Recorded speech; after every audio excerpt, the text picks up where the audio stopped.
Okay, thank you for joining me, everyone. Charles Moscowitz here. Welcome to the program. And my guest is author Larry Tye. Larry is the author of Demagogue, The Life and Long Shadow of Senator Joe McCarthy. Let me just hold this book up so people can see it. What a dramatic cover. That's kind of the famous picture of McCarthy, isn't it, anyways? It is finger pointing and scowling. He was not a pleasant man I think that the part of his problem actually is that he was not good in the media, especially television. So he was brilliant in print, and on TV, it proved his undoing. Had he been a more controlled figure, less of a finger pointer and scowler, less of a town rowdy kind of figure, he might have lasted a lot longer and not gone down in the Army McCarthy hearings. But the camera was not his friend. Right, and it was still early days of television because we remember the Nixon Kennedy debate, and Nixon did not look good on television. Just one of the interesting things we found out about that later was that Kennedy had people in advance set up the lighting in such a way that it would shine on him, and Kennedy looked and Nixon looked kind of shadowy. And now when they have those debates, both sides have people there in advance, to try to make sure that nobody's kind of trying to fix it for the other side. So that's true. And when I was doing my research on my Bobby Kennedy bio, I found out that Bobby Kennedy, when Richard Nixon at the last minute asked him how he looked, Bobby said, "You look marvelous," and the and that convinced him not to go do anything else with makeup. And it was wonderful Kennedy uh, bag of dirty tricks. Richard Nixon said that he learned more over time about dirty tricks from Bobby Kennedy than from anybody else in the world. Oh, well, back then, of course, this was it was actually more undertone than anything. I mean, the Kennedys tried to claim that Nixon was insane because he had seen a psychiatrist or a psychologist. So that's true. And over the course of the campaign, Bobby Kennedy and Papa Joe Kennedy hid the fact that Jack Kennedy had all of these health issues and was very seriously ill. And it was Mhm. actually Bobby Kennedy, and more importantly, his widow, Ethel Kennedy, who inspired me to look at Joe McCarthy when she said that Joe McCarthy might be a monster to much of America, but to the Kennedys, he was just plain good fun. And the idea of Joe McCarthy as good fun was counterintuitive enough that I became intrigued. Well, Joe McCarthy was very close friends with the Kennedys. I mean, wasn't he? Didn't he date one of the daughters? I think he dated Patricia. So he dated two of the daughters, Patricia and Eunice. He tried to date their younger sister, Jean, who decided he was too old. He helped launch, in many ways, Jack Kennedy's career by staying the heck out of Massachusetts in 1952 when young Congressman Jack Kennedy was making a bid for Senate. And Hmm. Papa Joe Kennedy, had given enough money to Joe McCarthy that he could pick up the phone and say, when Henry Cabot Lodge, the incumbent senator and your fellow Republican, calls you and asks you to come and campaign on his behalf in Massachusetts, all I want you to do is not say anything in favor of Jack Kennedy, just don't come. And Joe McCarthy stayed away because Joe Kennedy realized that having McCarthy in Massachusetts with his incredible appeal to Catholic Americans was enough to potentially tip the balance away from Jack Kennedy. And Hmm. Jack Kennedy ended up winning that year by 3% when Oh. Dwight Eisenhower, the Republican presidential nominee, carried Massachusetts by 9%. So it is very easy to imagine that had Joe McCarthy shown up, Jack Kennedy wouldn't have been a senator and wouldn't have been a president. Yeah, I mean these are kind of a hindsight view of historical events here. Larry, the I get the sense that in a sense, maybe it's a classic definition of a demagogue, but Joe McCarthy really didn't have any particularly strong ideological base or orientation. He seemed to be very much the classic opportunist, and to the degree that he did have any discernible ideology, he was sort of left of center. I mean, he certainly was kind of at least a moderate, and he came from a moderate state, and he actually took the Senate seat of the La Follette dynasty in Wisconsin, which was progressive really, and I guess, and he was very good on things like civil rights and generally kind of a mainstream guy because we often think of him today as being right wing or conservative. So he was both. He started out life running for district attorney as a New Deal loving, FDR loving registered Democrat. And he realized that in his part of rural Wisconsin, running as a Democrat was a no win situation. So, sometime probably in the middle of the night when nobody was looking, he went and changed his party registration, not just to Republican, but in order to take on the Titan when he ran in 1946 to take on the Titan of Wisconsin politics, Robert La Follette Jr., Right. he became the standard bearer for what were known in Wisconsin as stalwart Republicans, the most right wing part of the party. Okay. So that suggested if he could move from liberal Democrat without blinking an eye to right wing Republican, it suggested what Joe McCarthy wanted more than anything was to win. And what he did when he got power, like most demagogues, was something he hadn't thought a whole lot about. And if that kind of party switching and grasp for power sounds familiar, it ought to. Well, it does. I mean, it's isn't this what oftentimes both parties do when they're running in their primaries? They go further to the left or the right because that's the base, and then once they get to the general election, they then switch back to the middle because that's the nation.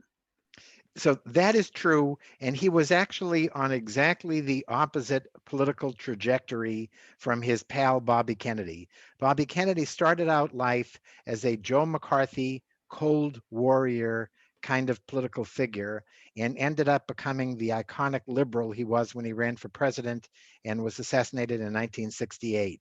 Joe McCarthy was going from Democrat to conservative Republican, and they had this magical moment of coming together in 1953 when Bobby went to work for Joe and for 6 long months was his enthusiastic backer. Hmm. And another one of those what ifs in history we might want to ask is what if instead of Roy Cohn becoming Joe McCarthy's chief enabler, chief of staff and chief enabler, Bobby Kennedy, who was second in line for that job, had become Joe McCarthy's the alter ego. Right. I mean, that's a good question, but I think back then Bobby Kennedy was probably almost as ruthless as Roy Cohn. I mean, he had that side to him. He seems. So the one word that Bobby Kennedy could never escape in his career was the word ruthless. Uh-huh. And that was clearly the word that if you had to pick a single word to characterize Roy Cohn, other than maybe arrogant, it would have been ruthless. And the general cause at hand here, and I got this sense from your book, the exposure of people in the administration who were, working for Stalin and favoring Stalin, and in that sense, in the de facto sense, most of them probably were also working for Hitler during the Hitler-Stalin Pact period. Let's remember that the first 2 years of World War II, before the United States was in it, Hitler and Stalin were allies, and the Communist Party in the United States was both pro Hitler and Stalin. They were trying to, they allegedly were the peace party because they wanted to keep the United States out of the war and because that helped both Hitler and Stalin.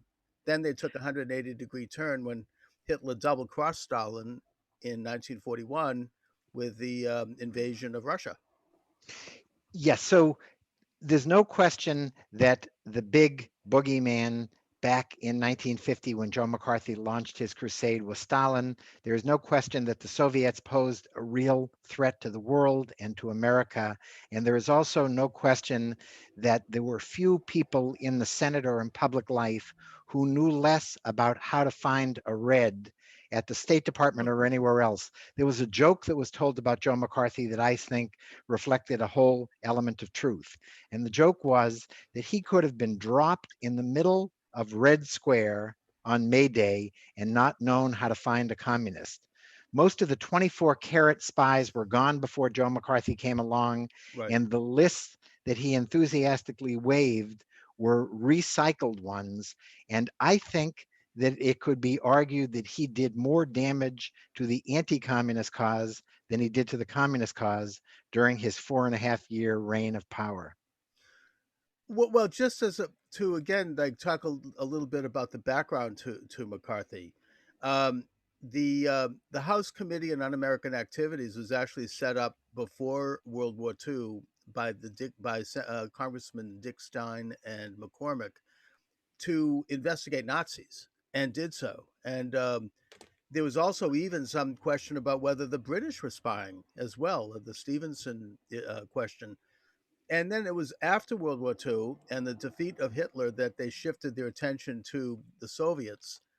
And they really did, as you say, discover and uncover the big pro Soviet agents inside the government. You had Whittaker Chambers, the famous trial of the century with Alger Hiss, Harry Dexter White, the Assistant Secretary of the Treasury, and a long list of other people that were very close to Roosevelt, including people who actually were living in the White House during the Roosevelt administration. They had all been uncovered. They had all fled the country. There were several who actually moved to China in the case of the Koh brothers. And, I think it was Laughlin Curry went back to Canada. They had left, they were gone. And the issue was kind of passe at that point when McCarthy jumped in with both hands.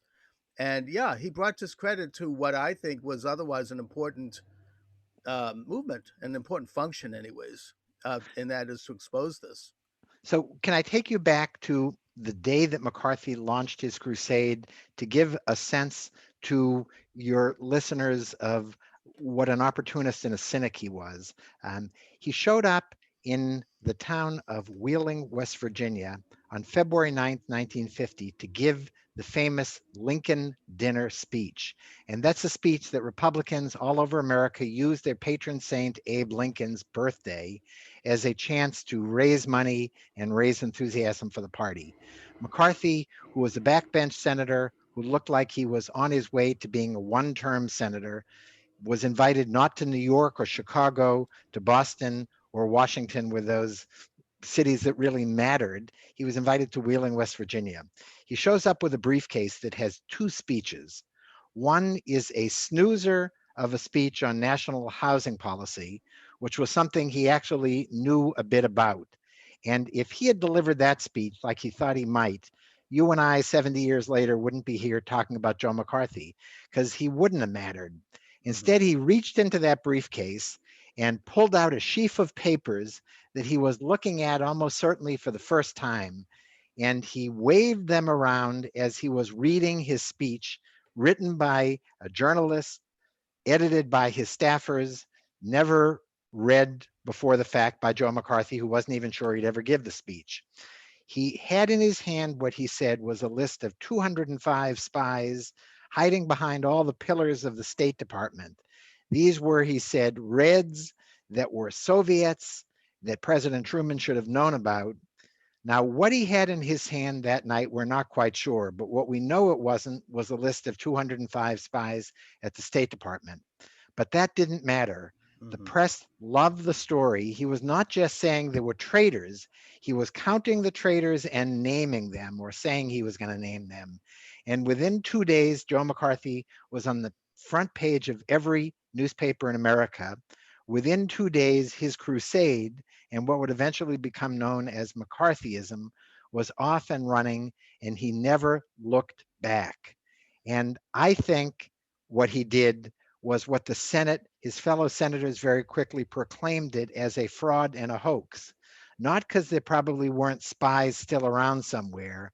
It was just that Joe McCarthy had no idea who they were, and he didn't much care. Mm. I mean, it kind of probably once he got that kind of media attention. I mean, this happens to a lot of politicians and people in public life.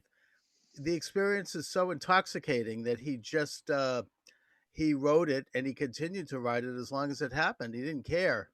Now, yeah. So he didn't care, and he was also partly brilliant enough and partly cynical enough that it wasn't an accident that he chose a place like Wheeling, West Virginia to unleash this crusade.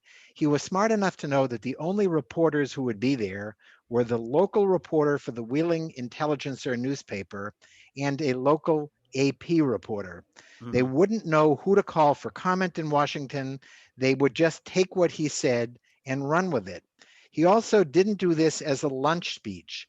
when reporters might have had time to check in with their colleagues in Washington and ask who to make a telephone call to. But if you gave it as a dinner speech, minutes before these reporters had to file their deadline stories, you were playing on the way the press operated to ensure that your story would make page one, and any response from the other side would make page 24 the next day. And McCarthy knew, like playing a fiddle, just how to play the press. Well, I mean, you bring up also President Truman, that in fact Truman had already been a pretty strongly anti-Soviet, in the same way that actually Woodrow Wilson was at the end of World War One when he sent an expedition to Russia. People don't really know that short history, and sent anarchists packing. I mean, put them on a boat and sent them out of the country, including Emma Goldman, who later expressed regret for her involvement in that whole episode, where on June 6th, 1919, there was anarchist bombings in 6 cities at people's houses, including the house of Attorney Attorney General General. Amos Palmer. Hmm. And his neighbor, Franklin Roosevelt, came over to help him after the bomb. Uh, so in a sense, Truman reacted as well. He had a loyalty oath, which I think was a reasonable thing to expect. I mean, when people work for the public sector, when they're paid by taxpayers, you would expect them to take a basic oath to support the Constitution of the United States and not be part of any organization that wants to subvert the Constitution of the United States. It's sort of like when you work for a private company, you take a non disclosure agreement or you agree to be loyal to that company. And that rooted out, I think it was like 500 people from the federal payroll. So McCarthy, by the time he came around, he was really dealing with the kind of the dregs of it. I mean, the people, the leftovers.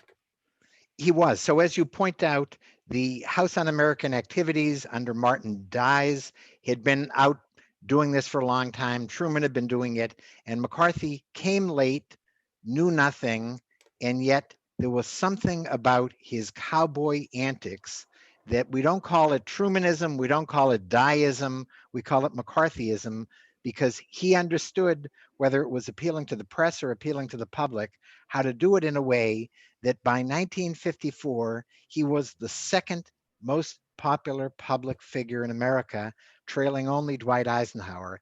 A full 50% of Americans thought he was doing a great job. Well, American history, and of course any history, both public and private, are filled with demagogues. Um, and before I get into my next thought, I'd like you to define, Larry, what you consider to be a demagogue. So I could give you a long definition that involved everything from the fact that in lieu of solutions, a demagogue points fingers, that when one manufactured charge is proven hollow, they lob a fresh bombshell. There are all kinds of definitions we could talk about demagogues going back to the Greek, um, the derivation of the term. But I think one word defines it more than anything, and that is the word bully. And the first line of my book gets at, I think, what you're talking about. And it is a very short line. It is, this is a book about America's love affair with bullies. And we've been in love with demagogues and bullies since the founding of the Republic. What distinguishes Joe McCarthy is he lasted longer and did it more compellingly, all the things that a demagogue does, that he became the archetype, the embodiment of the ones who came before and the archetype for the ones who came after. And I want to talk about why that is, but I think it's safe to say that demagoguery, as it were, comes in all different colors, and it's something that exists in nature. It's people come up, they're able to ride high and usually falsify an issue for their own personal advantage, and then they blow up. Because people eventually see through the falseness of it. And in this country, I think we've generally been fortunate in that ideological demagogues have never really had much of a run. I mean, you can point to people like Huey Long or the anti-Semitic Father Coughlin, both of whom you could say were quote progressive demagogues, and they did have an ideology, but they didn't last, and they never really gained a national position of influence or legal power.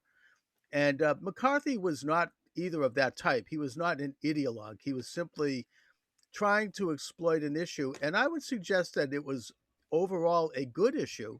He wasn't exploiting something that was a bad issue. And I suppose one of the positive elements that might have come out of that is that the American people became more aware of the nature of communism. And, they were able to contrast that system with the American system, even though he was not the right messenger for it.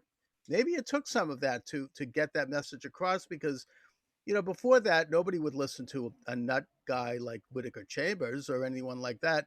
McCarthy was in a position of influence. He was a senator and he could use the power.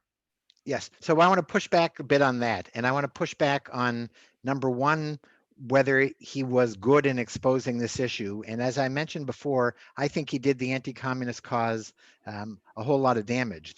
Yes. That McCarthyism and the whole idea of the recklessness of what he was doing as it became exposed eventually ended up meaning that people assumed that if you were anti-communist, you were reckless and you weren't out there looking and finding real communists and looking at real proof. And I think that McCarthy did the cause a disservice, but he was also, I argue in my book that there was substantial evidence that in addition to being anti-red and being anti-gay, that he might also, and I believe he was anti-Semitic. And I think he showed it in a number of ways. He took on as an early cause the year before he launched his crusade against communism, he defended the perpetrators of the worst massacre during World War II of American soldiers, the so-called Malmody Massacre, Hmm. part of the Battle of the Bulge, where 150 American troops had held up a white surrender flag, and the Nazis and SS Panzer unit had mowed them down with their flag. And this was something that was an outrageous incident where the perpetrators were after the war tracked down, part of the Nuremberg trials. The only person in Congress who took it upon themselves to defend the perpetrators was Joe McCarthy. The only person who went after the prosecutors and said, so many of you are Jewish and therefore can't be objective about this, that's one reason we have to call into question the verdicts. But it wasn't just that. It was that a disproportionate number of his targets when he went after the US military were Jewish, and such a disproportionate number that the Anti-Defamation League came in and investigated and said something smells wrong here. When he was talking to his friends, McCarthy used slurs like Heb and like Sheeny to describe Jews. And I think while I always want to give him the benefit of the doubt that he might not have given his targets, there is enough evidence about his anti-Semitism that we have to raise a question. And whether he was doing it for polemical reasons or personal reasons or whatever his motives were, the result was that that became part of this Eastern elite establishment that he went after. So he viewed the elite establishment as Jewish, or That so he didn't like Harvard, he didn't like Wall Street, and part of the easy scapegoats, as you were sort of slurring all of that, was to add Jews the same way Father Coughlin did in Mhm. his anti-Semitic radio broadcasts, and the way a lot of McCarthy's supporters, when you look at his big money supporters from places like Texas, which were there in the files that I saw that McCarthy's family gave me the first and exclusive look at, all of his personal and professional papers, you saw that among his biggest backers were not just Texas oil tycoons, but Texas anti-Semitic oil tycoons. And your friends say something about who you are. Yeah, I mean, look, that's a very serious accusation. I mean, I think that I'm not sure that he's publicly associated with anti-Semitism, and He's Which not. He's absolutely not, which is why I think some of this new evidence that was there in his own files and elsewhere is something we at least have to look at. And in the book, I don't proclaim him an anti-Semite. I proclaim him worthy of questions based on his own words and actions.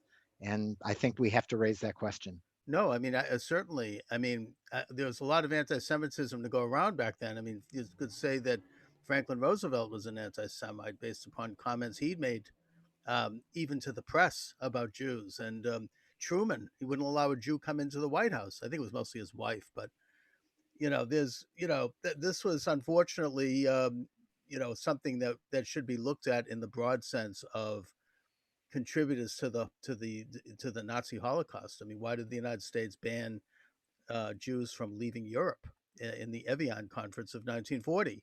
They told South American countries who were willing to welcome Jews, you can't take them. They were called. Roosevelt was on the phone telling them this, as was his State Department. Um, but one of the things that is commonly assumed about McCarthy is that he publicly named and destroyed the careers of innocent people, people who were not working for the Soviets, people who were not Stalinists in government. And yet, I don't know if that's true. I mean, I think that most of his hearings, he protected people. He kept it behind closed doors. He didn't want, even going back to the list at Wheeling, West Virginia, he did not publicly take testimony. And in fact, he actually, there's one incident which I actually read about this in a book written by Ann Coulter, who I interviewed, where Senator Hubert Humphrey put a bill before Congress to literally outlaw the Communist Party and make it a crime. And McCarthy stopped that because he felt that was going too far. But did he actually name the names of innocent people publicly? Yes. So McCarthy, Ann Coulter's view of McCarthy is very interesting, and she calls it the Rosetta Stone of all sort of Democratic slur campaigns, and that's interesting. It's just not true. And I have a chapter called The Body Count where I look at nearly a dozen cases of people who actually took their own lives, including 2 US senators whose children and biographers and others make a direct link to Joe McCarthy as the moving cause of that. I look at hundreds of cases of people whose careers were destroyed because he did name them as communist agents when they weren't. Mm-hmm. I think that Joe McCarthy always used to say, point to one person who I've done that to. Well, it's not one, it's hundreds. And in his closed door hearings, um, you say that he did that to protect people going behind closed doors. I read 9,000 pages of transcripts that are now public of his closed door hearings, and I Mm-hmm. would say he had a more cynical motive in mind based on what he actually did, which was to use the closed door hearings as a tryout on how the witnesses would do. And ones that stood up to him and looked articulate or had compelling arguments never made it in front of the public cameras. Ones who were pushovers, who looked like they would cave under his pressure, some of whom may have deserved to be exposed, and others of whom just caved, uh, were ones he brought in front of the cameras. He was not out there protecting anybody in those hearings. He was protecting himself and trying to, any sense of protecting the rights of anybody went out the door as soon as the public and the press were banned from those hearings. And I want to take those one step further. And I hate to say this, Mm-hmm. but it is proven in the records that I saw, the first look at his medical records from Bethesda Naval Hospital. When you read the transcripts of those hearings, Joe McCarthy was in the morning when he was sober, relatively reasonable. In the afternoon, after he had his favorite lunch of a burger, a raw onion, and whiskey, he lost his patience much more quickly. And when you look at his medical records, they document the extent of his problem with alcohol. Mm. And I think he had a problem with sobriety, and drinking changed his behavior. And don't trust me, never trust a journalist. Uh, you trust the hearings that now anybody can go online and look at themselves and read through some of those 9,000 pages, and you will see Joe McCarthy unhinged. Oh no, I mean I think you make the case very well that he was clearly an alcoholic and was not a good, not a nice guy. As a drink, he was mean. He became mean and nasty and irrational, and he had a lot of enablers around him who, basically covered it up mainly because they probably got something out of it.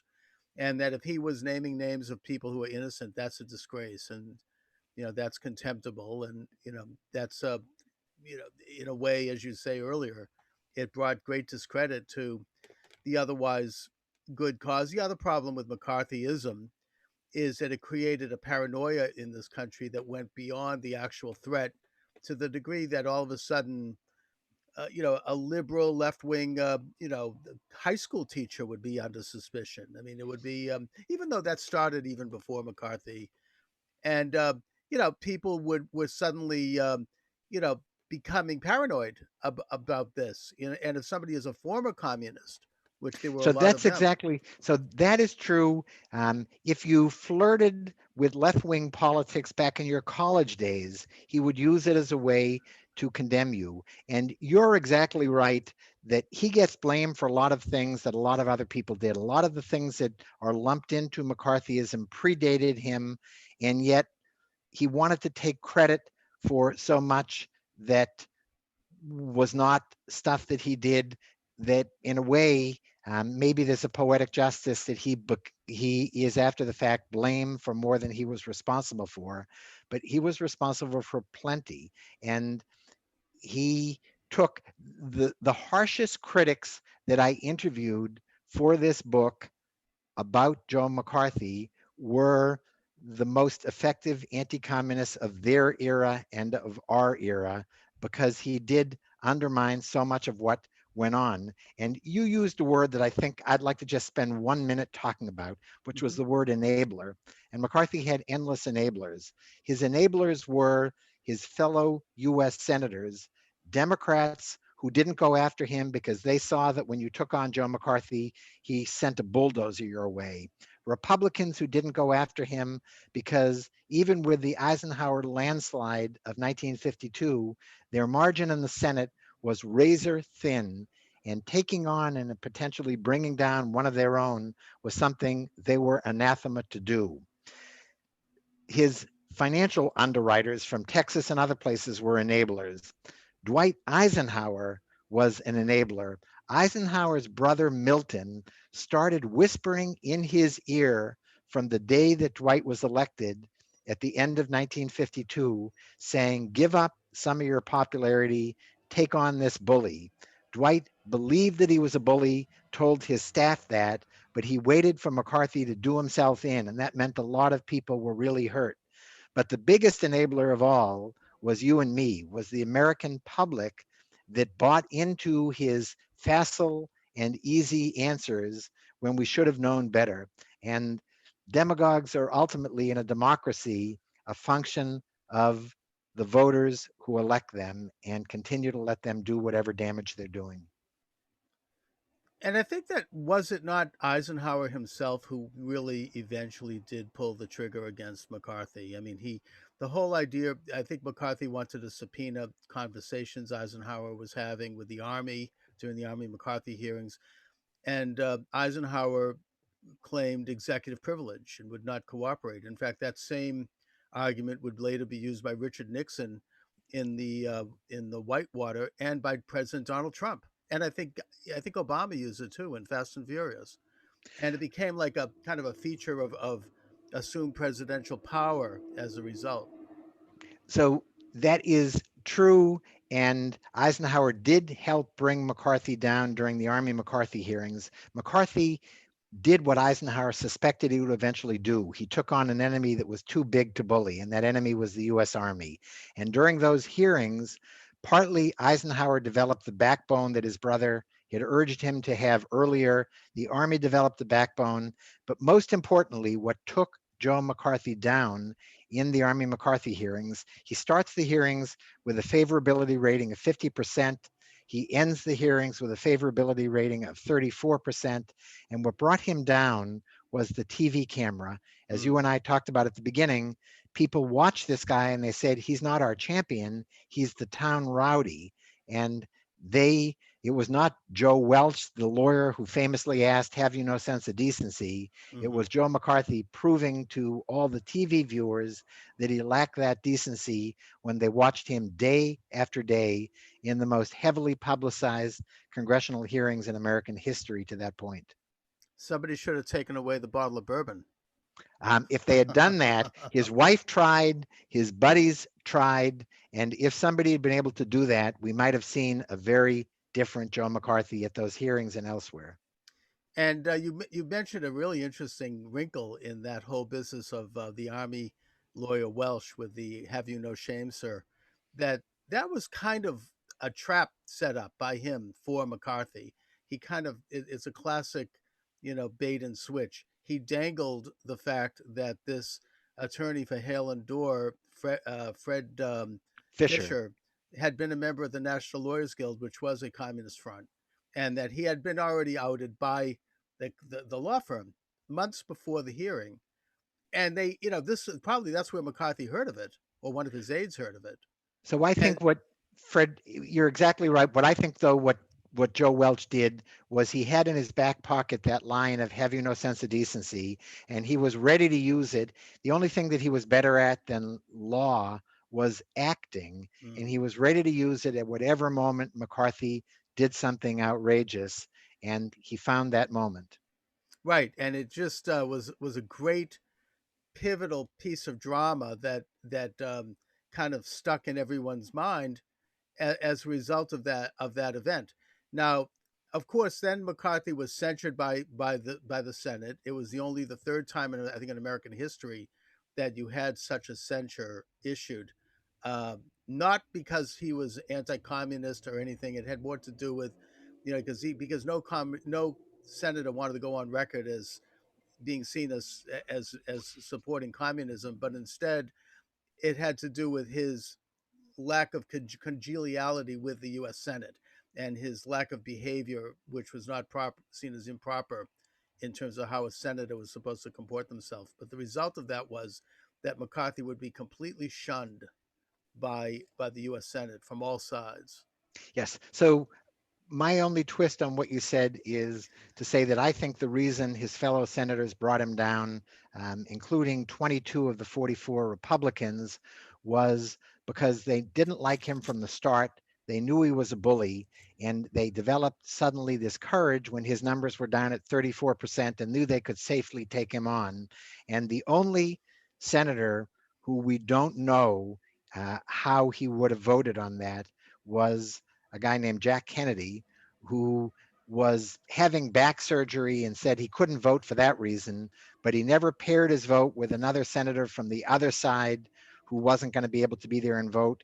He never said how he would have voted if he could have, and he showed exactly the opposite of what he was commending to the public in his famous book, Profiles in Courage. It was a profile on a lack of courage, and it was a payback for what we talked about earlier when Joe McCarthy stayed out of Massachusetts and helped him win his Senate seat, that he was never going to take on Joe McCarthy, even by telling his constituents, I was either for or against his censure. Well, I mean, you could also say that he was showing loyalty to a friend and doing so at political expense to himself. Yes, only the real political expense to himself would be to alienate one side or the other by saying, this is how I would have voted. And yes, he was showing loyalty, but the really loyal one in that family was Bobby Kennedy, who showed up at Joe McCarthy's funeral and basically was willing to be seen as a pal of McCarthy. And Jack told Bobby, stay the heck away from that funeral, but Bobby went anyway. Hmm. All right, my guest is Larry Tye. The book is Demagogue. Whoops, that's not the right book here. There it is, Demagogue, and it's we're talking about Senator Joe McCarthy. This book is available everywhere. Larry, you've written some really interesting books as well, including one about Superman that I'd like to get to, and Robert Kennedy as well. And you've done some great research, Satchel Paige. You've covered some very interesting figures in your work, and you're a good historical biographer, that's for sure. Thank you. I really appreciate talking to you today. Now, I just want to finish by saying that in your last chapter, you compare Joe McCarthy to President Trump. And, again, I mean, I think that we can find demagogues on all sides. I mean, I would argue that a good example recently, in a smaller way, would be Congressman Adam Schiff walking around the country for 2 years holding up a piece of paper. I have proof that Donald Trump is a Russian spy. Never produced it. We've never seen it. He won't reveal it. He did the media. He manipulated his friends in the media for months and years. He would be appearing constantly, making this demagogic charge, I would suggest. And it's been largely proved to not be true by the Mueller committee. And then he launches the perfect phone call, which meetings behind closed doors, very much like the Trump committee hearings, where they would audition people to go out publicly and make innuendo type accusations against President Trump, people who never even seen Trump or talked to him, saying that he was, in collusion with the Ukrainians. So, I'm just bringing that up to point out that there are plenty of demagogues to go around on all sides. And while certainly McCarthy had a hugely bigger effect on society, and that's what makes him worse, it's just worth noting that we can look to demagogues of various stripes. So while I wouldn't agree with your choice of Adam Schiff as an example of a demagogue, there's no question that demagogues come in the form of Democrats and Republicans, liberals and conservatives.